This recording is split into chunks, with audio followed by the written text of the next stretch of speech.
The wrench slipped from Danny's grease-covered hands and clattered against the metal floor. He cursed under his breath and wiped his palms on his already dirty coveralls. Another 16-hour shift at Rust Haven's repair bay was finally winding down. The hauler he'd been fixing for the past week sat silent now, its engines humming properly for the first time in months. Danny reached for his toolbox when the station alarm screamed to life. Red lights flooded the bay, spinning shadows across the walls. His radio crackled with panicked voices. Something had crashed in the scrap fields just outside the station's eastern perimeter. He grabbed his emergency kit and jogged toward the airlock. Other workers were already suiting up, their faces tight with concern. Crashes weren't unusual out here on the frontier, but the way the security chief was shouting suggested this was different. The scrap field stretched for miles, filled with the broken remains of ships that hadn't made it. Danny's boots crunched across rusted metal and shattered hull plating. Ahead, a transport ship lay on its side, smoke pouring from its cargo bay. Station security had already surrounded it, weapons drawn. Commander Reese stood near the wreckage, his face hard as stone. Danny approached carefully, wondering why so many guards were needed for a simple crash. Then he saw what they'd found. The cargo bay doors had torn open during impact, spilling containers across the ground. Inside those containers were cages, dozens of them. Living creatures huddled in the cages, most already dead from the crash. The ones that survived chittered and hissed, their eyes wild with fear. Danny recognized a few species from the outer colonies, rare animals worth small fortunes on the black market.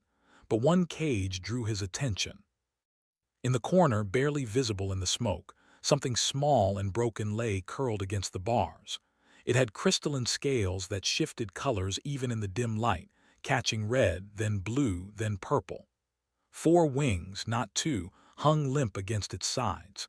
The creature was roughly the size of a large dog, and it was clearly dying.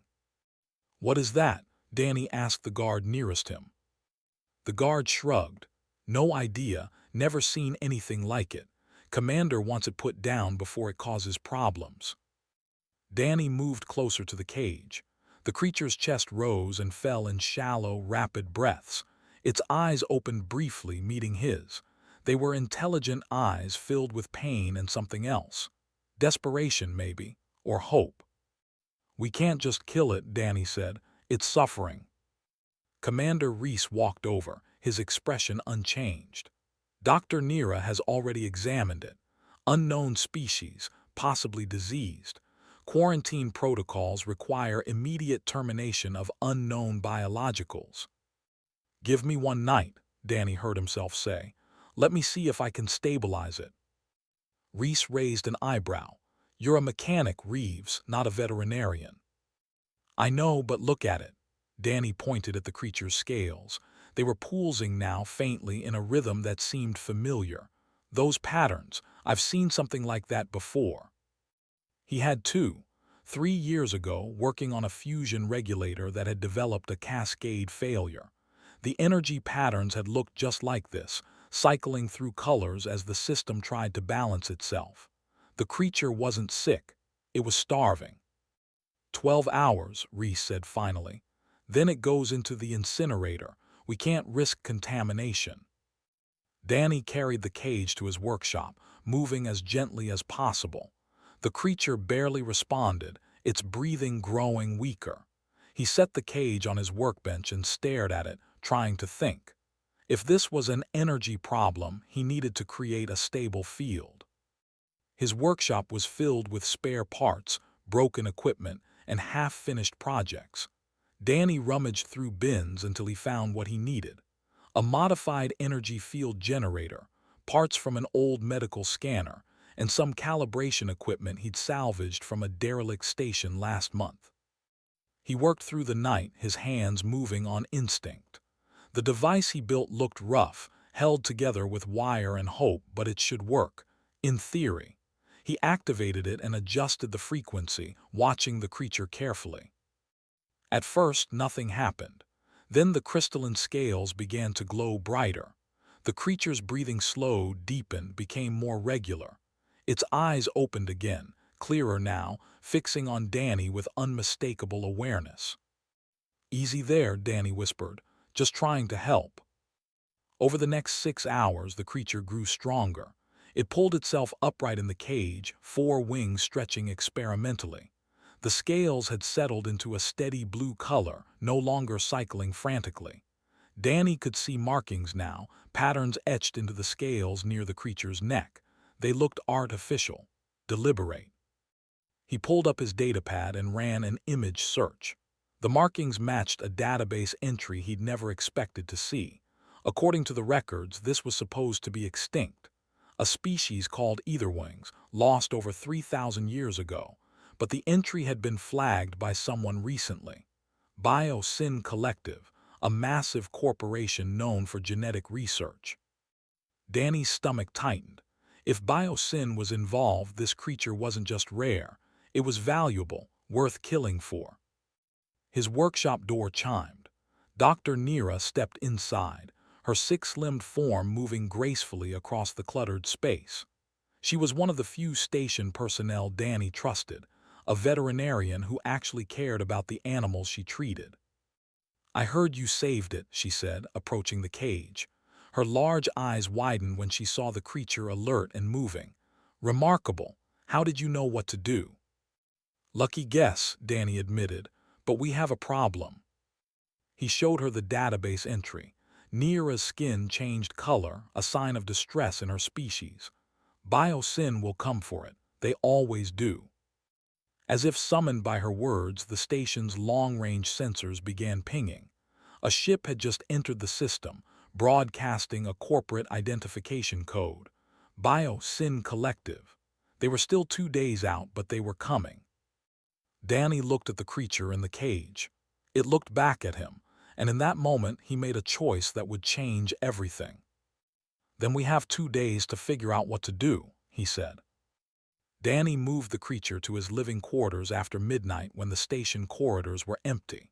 He'd modified a storage container to serve as a better home than the cage, lining it with thermal blankets and keeping the energy field generator running nearby. The creature, which he'd started calling Blue because of its settled scale color, seemed to understand it was being helped. That understanding went deeper than Danny expected. When he thought about getting food, Blue's head would turn toward the small kitchen.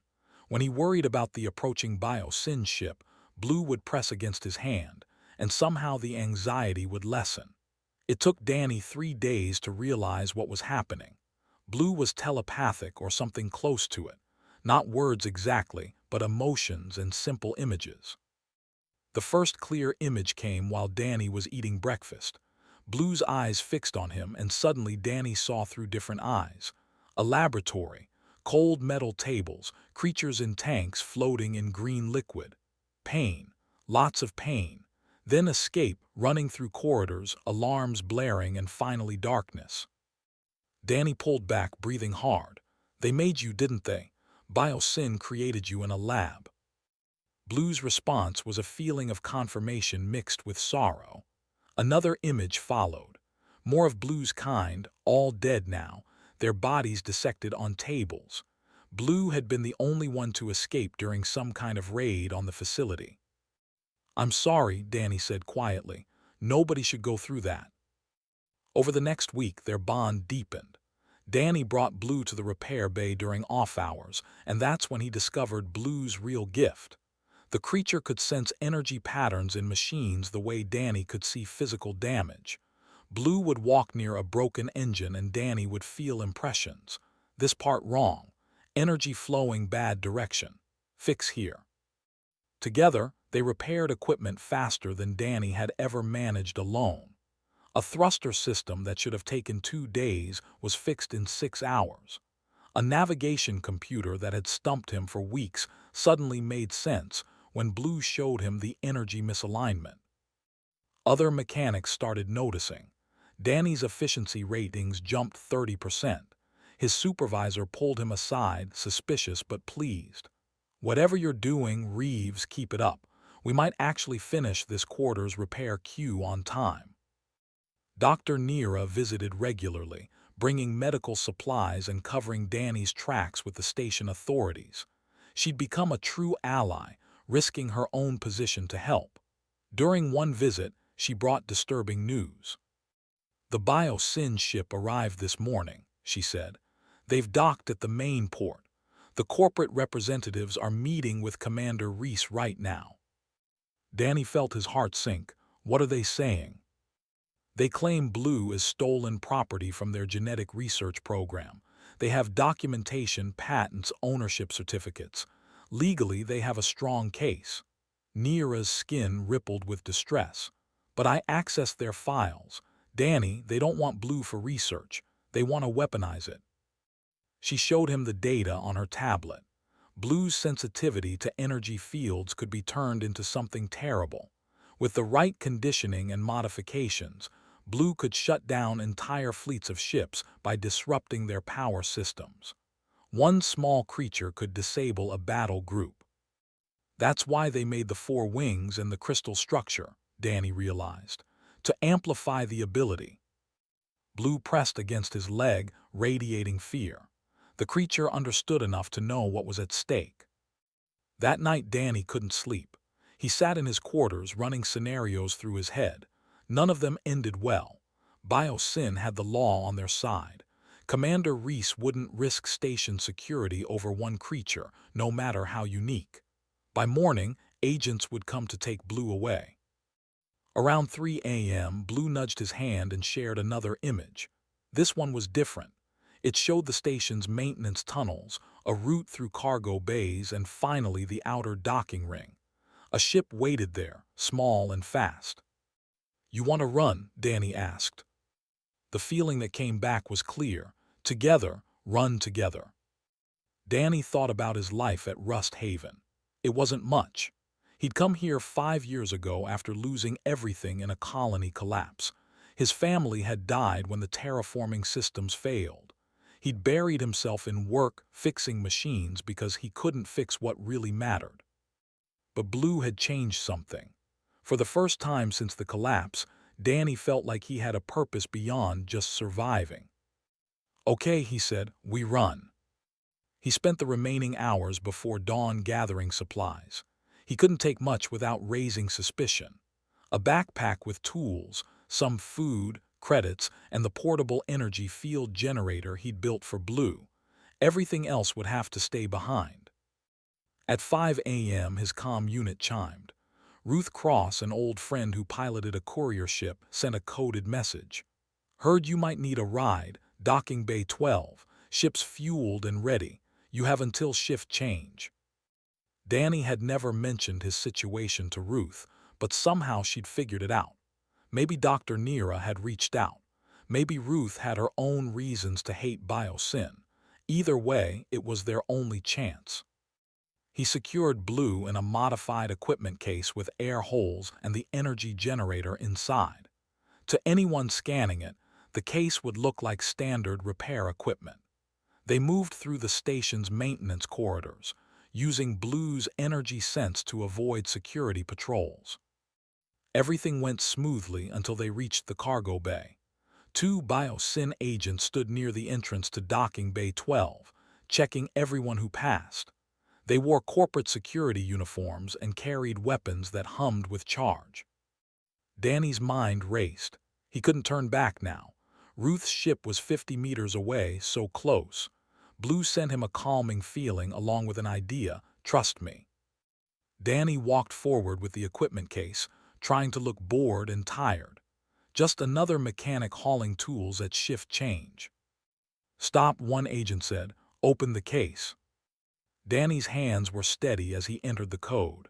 The case popped open, revealing tools, spare parts, and nothing else. Blue had somehow masked its energy signature completely, making itself invisible to their scanners. The agent waved him through. They made it to Ruth's ship with 5 minutes to spare. Ruth Cross leaned against the airlock, arms crossed and one eyebrow raised. She was tall, lean, with short gray hair and the kind of weather-beaten face that came from decades in space. Her ship, the Grease Monkey, looked about as rough as she did. Patches covered the hull, mismatched panels spoke of emergency repairs, and one of the thruster housings was held together with what appeared to be industrial adhesive. "You look terrible," she said to Danny. "Thanks for this," he replied, carrying the equipment case up the ramp. "Don't thank me yet. Those corporate types are already asking questions at the docking authority." Ruth sealed the airlock behind them and moved to the cockpit. "We have maybe 10 minutes before they lock down the station." Danny opened the case and helped Blue out. The creature's wings stretched gratefully after being cramped in the small space. Ruth glanced back from the pilot's seat and froze. "That's what all the fuss is about, a dragon." "Something like that," Danny said. "Can we launch?" "Working on it." Ruth's hands flew across the controls, running through pre-flight checks faster than safety regulations recommended. "Strap in. This won't be smooth." The grease monkey's engines fired with a sound like metal grinding against metal. The ship shuddered, lifted, and shot away from Rust Haven with enough acceleration to press Danny into his seat. Blue crouched low, instinctively understanding the need for stability. They'd barely cleared the station's gravitational field when alarms started screaming. 3 bio-Sin ships appeared on the scanner, fast pursuit vessels designed for exactly this kind of chase. "Of course they brought friends," Ruth muttered. She threw the grease monkey into a hard turn that made the hull groan. "Your dragon friend have any useful tricks?" Blue's presence filled Danny's mind, showing him energy patterns. The pursuing ships glowed in his awareness like bright stars, their engines burning hot, weapons charging. Blue could see all of it. "Blue can sense their movements," Danny said. "The energy signatures from their systems." "Can it predict where they'll be?" Danny closed his eyes and let Blue's impressions flow through him. He saw the lead ship preparing to fire, saw the energy build in its weapons array 3 seconds before it happened. "Hard left now," he shouted. Ruth didn't question it. She yanked the controls and the grease monkey rolled just as weapons fire tore through the space they'd occupied. The blast would have crippled them. "Okay, that's useful," Ruth said. "Keep it coming." They fell into a rhythm. Blue would sense the enemy's intentions through their energy patterns, Danny would relay the information, and Ruth would respond. The grease monkey wasn't fast and it wasn't pretty, but with Blue's guidance it moved like it knew the future. The chase led them toward an asteroid field, jagged rocks tumbling through space in chaotic patterns. Ruth aimed straight for it without slowing down. "Are you crazy?" Danny yelled. "Probably, but they won't expect it." The grease monkey plunged into the field at full throttle. Asteroids loomed in the viewscreen, some the size of buildings, others the size of mountains. Ruth weaved between them with insane confidence while Blue fed Danny a constant stream of information about safe paths and approaching collisions. The bio-Sin ships followed, but they weren't getting the same guidance. One clipped an asteroid and spun off course. The other 2 kept coming, weapons blazing. Energy blasts struck rocks around them, shattering stone into deadly shrapnel. A particularly large chunk of asteroid debris came spinning at them from the right. Ruth didn't see it. The scanners didn't pick it up in time. But Blue saw it, felt its mass and trajectory through some sense Danny didn't understand. Blue moved faster than Danny could react. The creature launched itself at the hull, positioning between the grease monkey and the incoming debris. Energy crackled across Blue's crystalline scales, forming a barrier. The debris hit the barrier and disintegrated into harmless dust. But the effort cost Blue. The creature slumped, scales flickering weakly. Danny caught Blue before it hit the deck. "Ruth, we need to stop. Blue's hurt." "Can't stop in an asteroid field." "Then get us out of here, now." Ruth punched the engines to maximum burn and they shot out the far side of the field. The 2 remaining bio-Sin ships weren't far behind, but they'd gained enough distance for Ruth to attempt a jump to hyperspace. "Coordinates locked," she said. "This is going to be rough." The grease monkey jumped. reality stretching and twisting around them. The transition was never pleasant, but this time it felt like the ship was tearing itself apart. Something in the engine compartment exploded. Sparks rained from control panels. They dropped out of hyperspace 3 minutes later in uncharted space. Warning lights covered every surface in the cockpit. Ruth scanned the readouts and grimaced. "We're leaking fuel, the hyperdrive is fried, and we have hull damage on 3 decks. We need to land somewhere and make repairs." Danny barely heard her. He was focused on Blue, who lay still in his arms. The creature's breathing was shallow and irregular. The scales had turned a dull gray color, no longer shifting or glowing. "There's a planet nearby," Ruth said, pulling up the navigation data. "Uncharted, probably uninhabited, it's our best shot." They limped into the planet's atmosphere, the grease monkey shaking and groaning the whole way. Ruth managed to set them down in a clearing near what looked like ancient ruins, structures covered in vines and moss. The moment they landed, Danny carried Blue outside. The planet's air was breathable, warm and humid.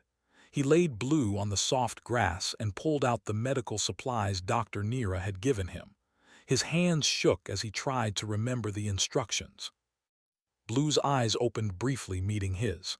A feeling passed between them, not fear, not pain, gratitude. "Don't you die on me," Danny whispered. "We've come too far." He worked through the night, using every bit of veterinary knowledge Nira had taught him. Ruth helped where she could, holding tools and keeping watch. As dawn broke over the strange planet, Blue's breathing finally stabilized. Danny slumped against a tree, exhausted. In the growing light, he could see the ruins more clearly. Strange symbols covered the stone walls, symbols that looked remarkably similar to the markings on Blue's scales. Danny spent 2 days repairing the grease monkey while Blue recovered. The ship's hyperdrive was beyond his ability to fix without proper parts, but he could patch the fuel leaks and restore basic systems. Ruth helped, though she kept glancing at the ruins with increasing curiosity. On the 3rd morning, Blue was strong enough to walk. The creature moved slowly, still weak, but the crystalline scales had regained their color. When Blue approached the ruins, they began to glow. "Did you see that?" Ruth asked. Danny nodded. He'd seen it. The symbols carved into the stone were lighting up, responding to Blue's presence. Blue moved closer, drawn to the structures like metal to a magnet. Danny followed, tools forgotten. The ruins formed a circular pattern around a central building that rose 3 stories high.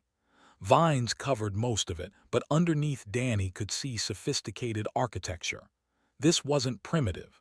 Whoever built this had technology. Blue touched a stone wall with one clawed foot and the entire structure hummed to life. Lights ran through channels in the rock, flowing like water. Panels slid open, revealing chambers that had been sealed for centuries. The air that escaped smelled stale but clean. "We're not alone," a voice said from behind them. Danny spun around. A man stood at the edge of the ruins, middle-aged with sun-darkened skin and a pack slung over his shoulder. He wore clothes that had seen better days and carried himself with the careful wariness of someone used to isolation. "Who are you?" Ruth asked, her hand moving to the pistol at her hip. "Kai, I'm a xenoarchaeologist. I've been studying this site for 3 years. He looked at Blue with wonder. "I never thought I'd see one alive." "See one what?" Danny asked. Kai approached slowly, hands visible and non-threatening. "An etherwing, the species that built these ruins. They disappeared over 3,000 years ago." He pulled out a tablet, showing images of carvings that depicted creatures identical to Blue. The galaxy's first spacefaring civilization. They created the energy field technology that every ship still uses today. Danny felt Blue's excitement through their connection. The creature moved deeper into the ruins, and Kai followed eagerly, explaining as he went. "I've spent my career studying the etherwings. They were remarkable. They didn't just build technology, they were part of it. Their natural ability to manipulate energy fields made them ideal spacers. Kai stopped at a large chamber where a crystalline structure rose from the floor. This is a data repository. I've never been able to activate it. Blue approached the crystal and touched it. Light exploded through the chamber so bright Danny had to shield his eyes. When he could see again, the crystal was projecting images into the air. History. The rise of the Etherwings, their ships spreading across the galaxy, their partnerships with other species. But then the images turned dark. A catastrophe, an energy wave spreading through space, consuming everything. The Etherwings hadn't gone extinct. They'd transcended, evolving beyond physical form to escape the disaster. But they'd left something behind. Genetic material, locked in stasis chambers across multiple worlds, waiting for the right moment to activate. Biosyn found one of those chambers, Danny said, understanding now. They didn't create Blue, they just woke the genetics up. Kai nodded grimly. And they have no idea what they're dealing with.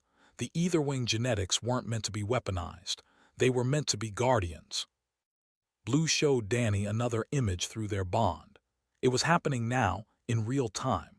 The energy cascade that Biosyn had created while trying to reverse engineer Etherwing technology was spreading.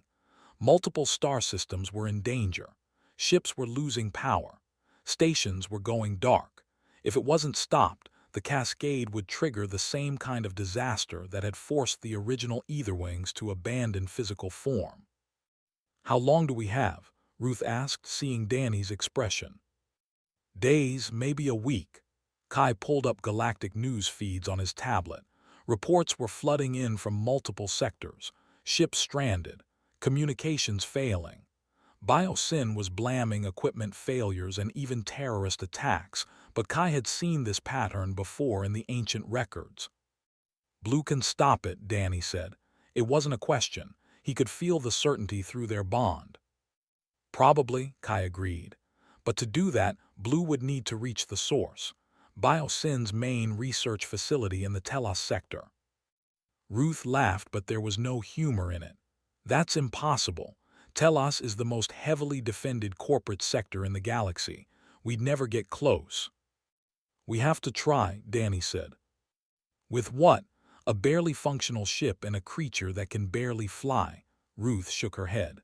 "I'm all for heroic gestures, but this is suicide." Blue moved to the center of the chamber, and the crystal repository responded. New images appeared, showing a network of Etherwing sites across the galaxy. Kai studied them intently. "These coordinates. Some of these sites might have equipment we could use, technology that's been hidden for millennia." He looked at Danny with new hope. "If we could reach even one or two of these sites, we might find what we need." "And we'd need help," Danny added. "We can't do this alone." Ruth was quiet for a long moment. Then she sighed. "I know some people, refugees from Biosyn's other ventures, people who lost everything to corporate greed. They're scattered across the outer colonies, but I can reach them." "Will they help?" Danny asked. "For a chance to strike back at Biosyn, yes, but it'll take time to gather them." "We don't have much time," Kai warned. Blue sent Danny a feeling, not words but a sense of determined purpose mixed with gratitude. The creature understood what lay ahead, the danger, the impossible odds, but Blue also understood something else. The original Etherwings hadn't worked alone. They'd formed partnerships with other species, bonds based on trust and mutual respect. Danny had saved Blue's life. Now Blue would save the galaxy, but not alone, together. "Then we start now," Danny said. "Kai, download everything you can from this repository. Ruth, contact your people. I'll finish the ship repairs." "And Blue?" Ruth asked. Danny looked at the creature, whose scales were beginning to glow brighter. "Blue is going to show us what Etherwings can really do." The crystal repository pulsed one more time, and Danny felt knowledge flowing into Blue. Ancient memories, techniques, abilities that had been locked away for 3,000 years. Blue was changing, growing stronger but also more focused. The creature finally understood its purpose. The galaxy needed guardians again, and this time they wouldn't work alone.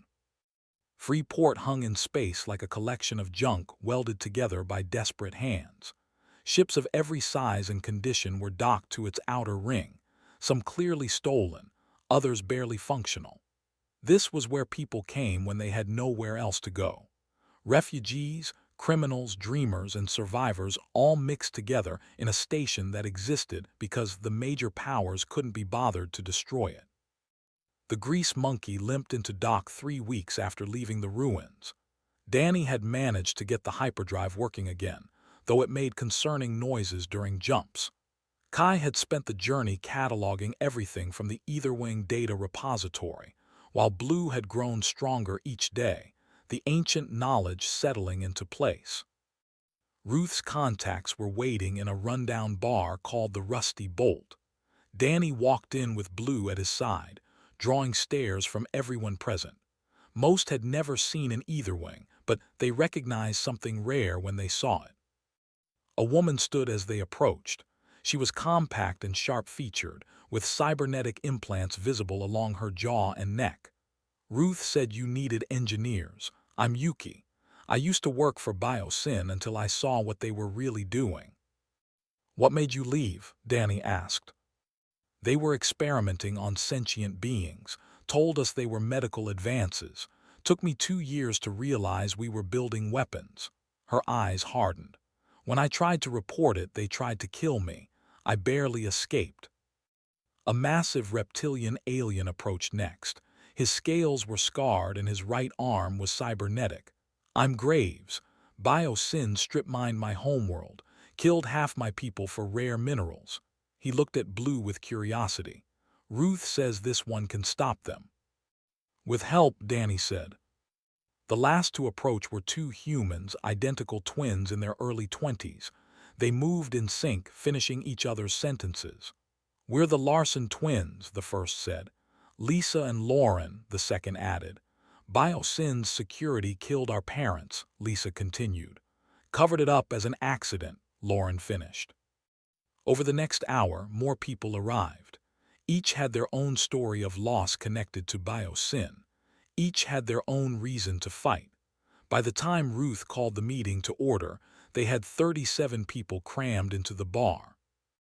Ruth laid out the situation plainly, the energy cascade spreading across multiple sectors, the thousands of lives at risk, BioSyn's role in creating the crisis, and Blue, the only being capable of stopping it.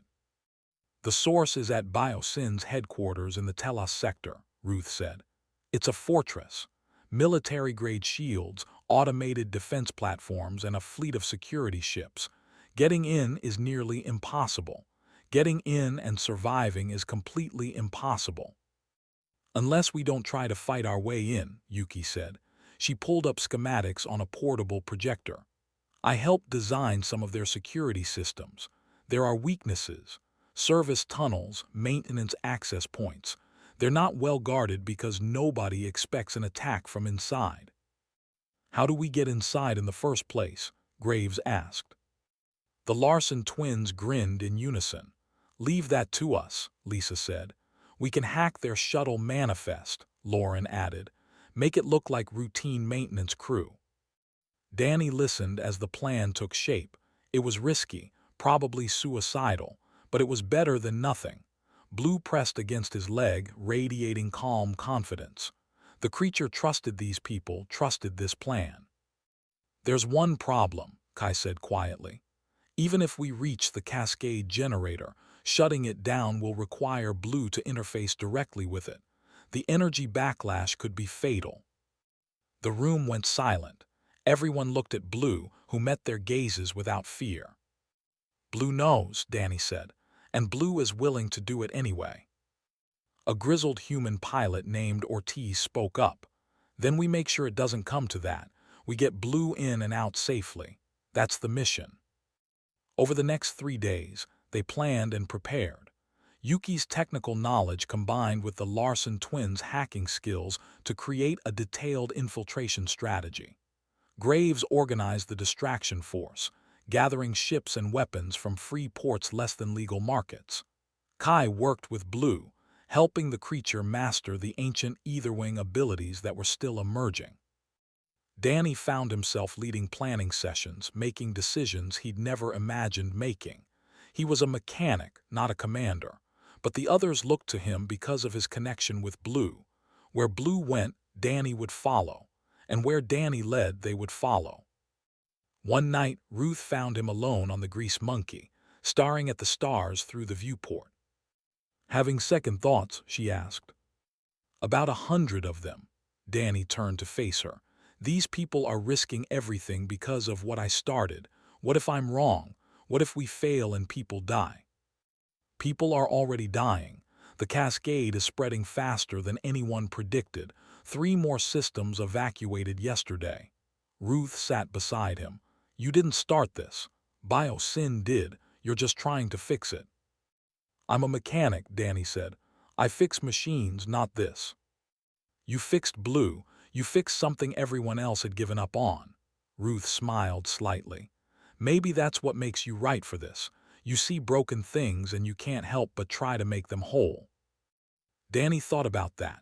About Blue, nearly dead in that cage. About all the people in the bar, each carrying their own damage from Biosyn's greed.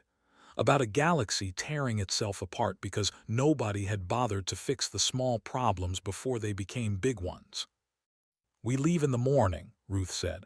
Graves and his fleet will hit Biosyn's research stations in 3 different sectors simultaneously. Maximum chaos. While they're distracted, we take a shuttle to Telos and slip in with the maintenance crews. And if it doesn't work, then at least we tried. Ruth stood and headed for the door. Get some sleep, Danny.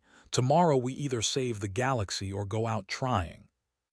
After she left, Blue climbed into Danny's lap, something the creature hadn't done since growing larger. Danny stroked the crystalline scales gently. You ready for this? He asked. Blue's response was clear. Together, always together.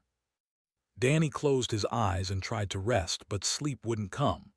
Outside the viewport, ships were gathering, an unlikely fleet of misfits and refugees, united by loss and hope. In the morning, they would strike at the most powerful corporation in the galaxy. The odds were terrible. The plan was desperate.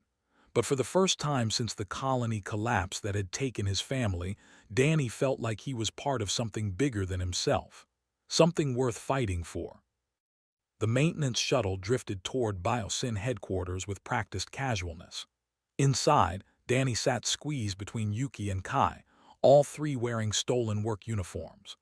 Blue was hidden in a sealed equipment case, its energy signature masked by Yuki's modifications.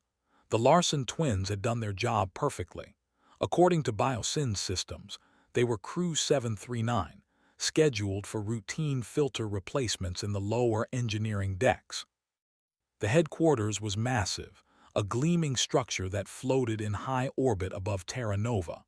Hundreds of ships came and went each day, carrying the business of a corporation that controlled entire sectors.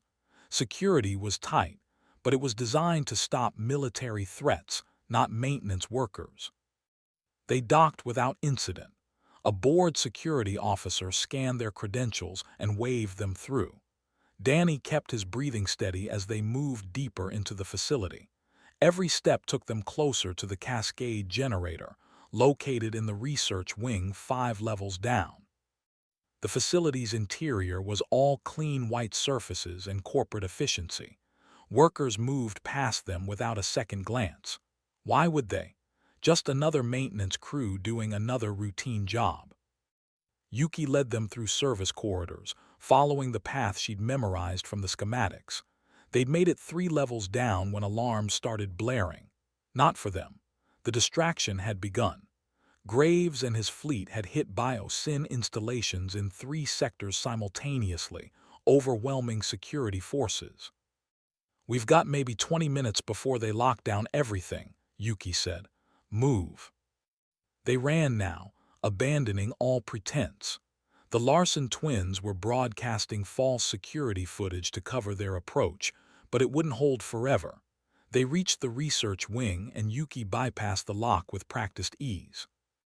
Inside, the cascade generator dominated the chamber. It was beautiful and terrible, a sphere 10 meters across, covered in crystalline structures that pulsed with stolen ether-wing technology. Energy crackled across its surface, feeding the cascade that was tearing the galaxy apart. But they weren't alone. I was wondering when you'd arrive. A man stepped from the shadows, flanked by armed guards. He was middle-aged, well-dressed, with the confident smile of someone who always won. "I'm Adrian Wolf, BioSyn's chief executive, and you must be the mechanic who stole my property." Danny opened the equipment case and Blue emerged, scales blazing with light. The guards raised their weapons, but Wolf held up a hand. "Fascinating," Wolf said, studying Blue. "It's grown stronger. The ancient knowledge has activated fully." He gestured to the cascade generator. "Did you really think I didn't anticipate this? The cascade isn't an accident, it's the product." "You're killing thousands of people," Kai said, horrified. "I'm creating a crisis that only BioSyn can solve, for a price, of course." Wolf's smile widened. "And your ether wing will be the solution we provide, once properly controlled." Blue snarled, 4 wings spreading wide. Danny felt rage pouring through their connection, but also calculation. Blue could see the energy patterns, understand what Wolf had built, and it was worse than they'd imagined. "There are more," Danny realized. "More etherwings. You found other genetic samples." 7 others, to be precise, in stasis, waiting for my scientists to finish their modifications. Wolf gestured to a wall panel which slid open to reveal containment tubes. Inside, floating in preservative fluid, were creatures that looked like Blue, unborn, waiting. "You're insane," Yuki breathed. "I'm practical. The galaxy is chaotic, Mr. Reeves. Someone needs to control it. Why not BioSyn?" Wolf pulled a remote from his pocket. "Now you have a choice. Surrender the etherwing and I'll stop the cascade. Refuse and I'll activate the facility's self-destruct. Everyone in this sector dies, including your friends in that pathetic fleet outside." Danny looked at Blue. The creature met his eyes and Danny felt something shift in their connection. Not fear, not anger, understanding. Blue had been downloading knowledge from the ancient repository for weeks, learning what the etherwings truly were. Not weapons, not tools, bridges. Connections between energy and life, between technology and nature, between species that thought they were separate. "No deal," Danny said. Blue moved before Wolf could react. The creature didn't attack. Instead, Blue reached out to the cascade generator with all 4 wings spread wide. Energy poured from the machine into Blue's crystalline body, so much power that the creature began to glow like a star. "Stop it," Wolf shouted. "You'll kill it." But Blue wasn't fighting the cascade. Blue was absorbing it, transforming it, healing it. The chaotic energy that had threatened the galaxy began to stabilize, flowing through Blue and emerging changed. Not destructive, but restorative. Danny felt Blue's pain through their connection. The creature was burning from the inside, matter converting to pure energy. Blue was dying, transcending, just like the ancient etherwings had done millennia ago. "No," Danny whispered, "don't leave me." Blue's presence filled his mind one last time. Not leaving, changing together. The light became blinding. When it faded, Blue's physical form was gone. But Danny could still feel the connection, stronger than ever. Blue existed now as pure energy, free from physical limitations but still bound to Danny through choice. The cascade generator was silent, its stolen technology neutralized. But more than that, energy was flowing outward from the facility, spreading across space. Ships that had lost power were coming back online. Stations were stabilizing. The cascade wasn't just stopped, it was reversed. Wolf stared in shock. His guards had fled. His plan had crumbled. The Larson twins were already broadcasting everything across the galaxy, exposing BioSyn's crimes to billions of viewers. "It's over," Yuki said simply. 6 months later, Danny stood in a converted repair facility that served as both workshop and school. Humans and aliens worked side by side, learning to fix more than just machines, learning to fix relationships, systems, ways of thinking. Blue was there too, visible to Danny as a shimmer of energy, invisible to most others but no less real. Together, they traveled the galaxy, answering calls for help, not with weapons or force but with understanding and compassion. The 7 other Etherwings had been freed from their tubes and awakened properly, each bonding with someone who understood what it meant to heal rather than harm. They formed a new network, human and Etherwing working together as the ancients had intended. Biosyn had collapsed under the weight of its exposed crimes. Wolf was awaiting trial. The galaxy was learning, slowly, that cooperation worked better than exploitation. Ruth ran security for the independent colonies now. Yuki and Kai cataloged Etherwing sites together. Graves was rebuilding his homeworld. The Larson twins had become legends in the hacking community. And Danny, he was still a mechanic, but now he fixed more than machines. He fixed hope. A message came through on his comm unit. Another ship in distress. Another impossible situation. Another chance to help. Danny grabbed his tools and felt Blue's presence beside him, ready as always. They walked toward the docking bay together, partners in the truest sense. One human, one Etherwing, proving every day that the galaxy's greatest power wasn't technology or weapons or corporate control. It was connection, understanding, the willingness to fix what others had broken. Together, they could fix anything.